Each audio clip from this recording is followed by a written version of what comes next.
Hi guys, welcome to my YouTube channel, and in today's video I'll be showing you how to make the queen and neckline with a Basque waistline. And if you haven't subscribed to my channel, please do, and don't forget to like and comment. So let's start.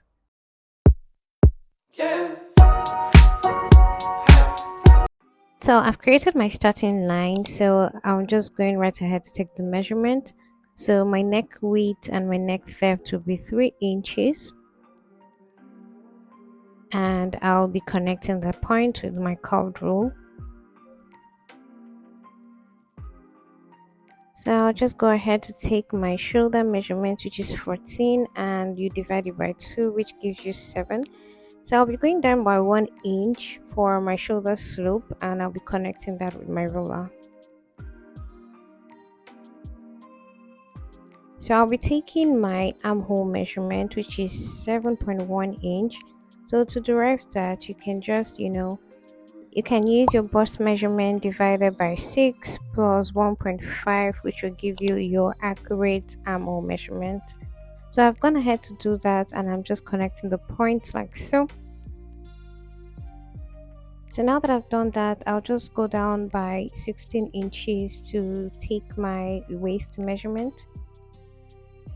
So I'll be marking there as well, and I'll be connecting that with a ruler. So for my hip, I'll be going down by 9 inches from the waistline to get my hip measurement. So for the full length of this dress, it will be 36 inches. I want to use 36 inches. So I had to add like paper at the down part because the paper wasn't so long. So I just did that, and I'll just, take the measurement, for the shoulder to the hem, which will be 36 inches from there. So you can actually add your hem allowance as well, but I didn't add it here. So I'll just be connecting the point as well. So I'm just going ahead to label it. And after that is done, I'll just go ahead to my armhole measurement and divide it into 2 to get the midpoint. And I'll just go in by 0.5 inches.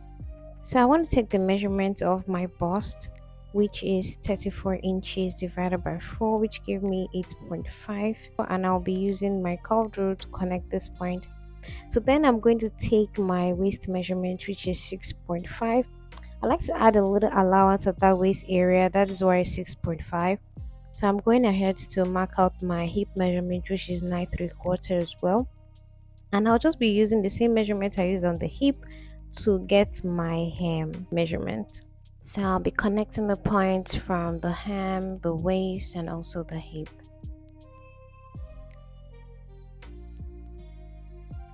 To create the queen and neckline, I'll be going up from the armhole by 2 inches and also be going in by 2 inches as well, because I really want the neckline to stop at that point. So you can actually do it according to your preference. So I'll be connecting the line from that shoulder part, the shoulder tip, and connecting it to the point which I marked. Then I'll just be going in from the center front, and I used 8 inches for it because that's where I want my sweetheart neck to stop. So I'll just be connecting the point like so. So it's definitely up to you. You can actually make it a lot lower, or you can even make it higher. It's definitely up to you. So from the waistline, I want to create the back's waistline. So from that hip part, I'll be going down by 1 inch, and I'll be connecting the point. So this is where I want the backs to stop. And now that it's done, I'll just go ahead to cut it. So kindly note that I didn't add any seam allowance here. I'll be doing that on fabric. So ensure that you're cutting it like so, and make sure you're using a paper scissors for this. So I'm just, trying to cut it carefully, in order not to cut out the points that are there. So here's me cutting the back part, and here it is. So I'll just go ahead to cut out the hem part. So I've gone out to, mark out the starting line and the zipper line. So my neck depth is 1.5 and my neck width is 3 inches. So I'm just connecting the point like so. If you take note of the back, you realize that, it went down a bit. So I'm just trying to follow it up.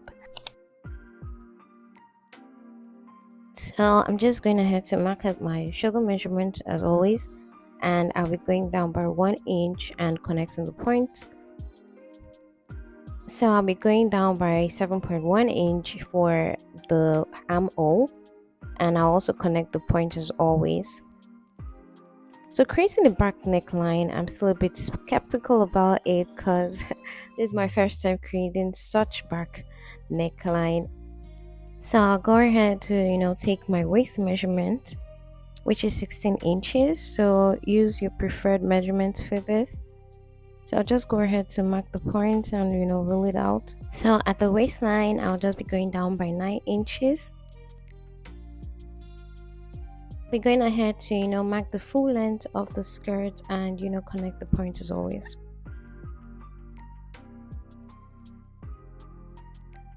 I'll go ahead to mark the midpoint of my armhole measurement, and I'll also take the measurement of my bust. So I'm sure by now you understand how to draft, so it's nothing difficult. So I'll just connect my armhole part like so. So this is for the back, and I'll go ahead to label this. So to avoid zipper bulge, I'll just be going in by 0.5 inch at that waistline. This is something I always do. So once you do that, you just connect it up like so. And you notice that this dress doesn't have like any form of that. So the least I can do is to remove the zip bulge at that waist area. So I'll just be going down by 6 inches, that's where I want it to stop, and I'll connect the point like so.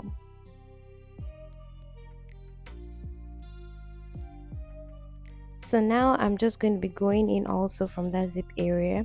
I'm just trying to finish this up so that I can take the measurements, and I'll just be marking the point as you can see. So just follow these markings and you'll be fine. Going ahead to take my waist measurements, and I'll just be connecting that from the bust to the waist. So I'll be taking my hip measurement. So my hip divided by 4 give me 9¾ which I'm connecting like so. So if you don't have like a curved rule, you can actually use freehand to do this. It's not that difficult.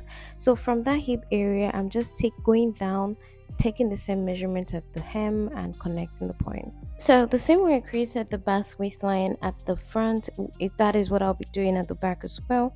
So it's the same thing. So looking at the back, from that neckline, I'll be going down by 1.5 inches. So I noticed that the opening was quite wide. So I'll just be going down, from that armhole by 3.5 inches. And take note that all the measurements were taken from that zipper line. And I'm still very skeptical about this because I don't know. I'm still trying to figure out how wide the opening would be. So I used 5 inches there, and I also, marked the point and ruled it out. But by the time I got to that armhole line, I increased it by 1/4, so I had to adjust that at that point as well. So now it's just 5¼ inch. So I felt this was okay for me, so I decided to mark the point like so. So I'm just going down by 1 inch at that armhole point, and from that point I marked, I'm going up by 1 inch as well.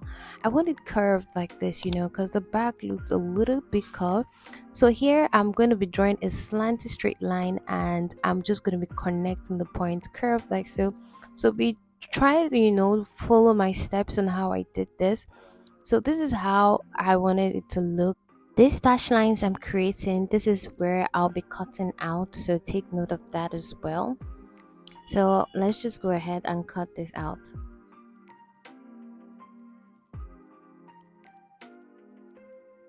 So don't forget to rule out that point and cut out the zipper side as well, like so.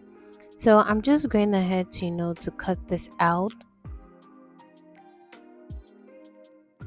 I'll be reducing the allowance at the upper neckline and leave at least 0.5 inches. So now just go ahead to cut out the skirt part. So here we have it, and I'll just cut out the zipper side at that back because we don't need it right now. So guys, I'm just creating 4 lines on the skirt pattern, which is not necessarily equal, but ensure to mark it out. So this is me cutting it through. So cut it completely and put it on paper. So at the top of this paper, I'll be going down by 10 inches so that the skirt pattern placement will align. So I'll be arranging it like so. So this is where the fourth pattern is. So I'll be placing right at the center, right? So from there, I'll be going in by 4 inches. So here is me placing it on all sides like so. So the last paper, ensure to add 1.5 inches for allowance.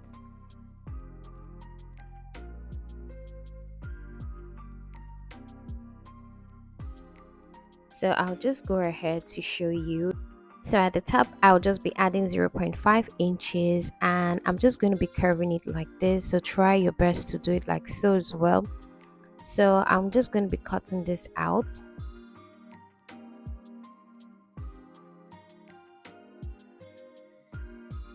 I'll go right to the seam allowance part and actually cut that too and cut out the hem. So I added 1 inch for the hem as well before cutting that part out. So I noticed that I didn't really like the curve, so I eventually cut out the 0.5 allowance I put at the top. So I'll cut that on fabric. Guys, we're going to be stopping here today because the video is already getting too long and I find it hard uploading long videos. So in my next video, we're going to be joining all the pieces that we drafted in this video together. You definitely want to subscribe to my channel so that when I drop the sewing part, you will not miss it. And I will be showing you step by step on how to sew it. So thank you for watching and see you in my next video. Bye.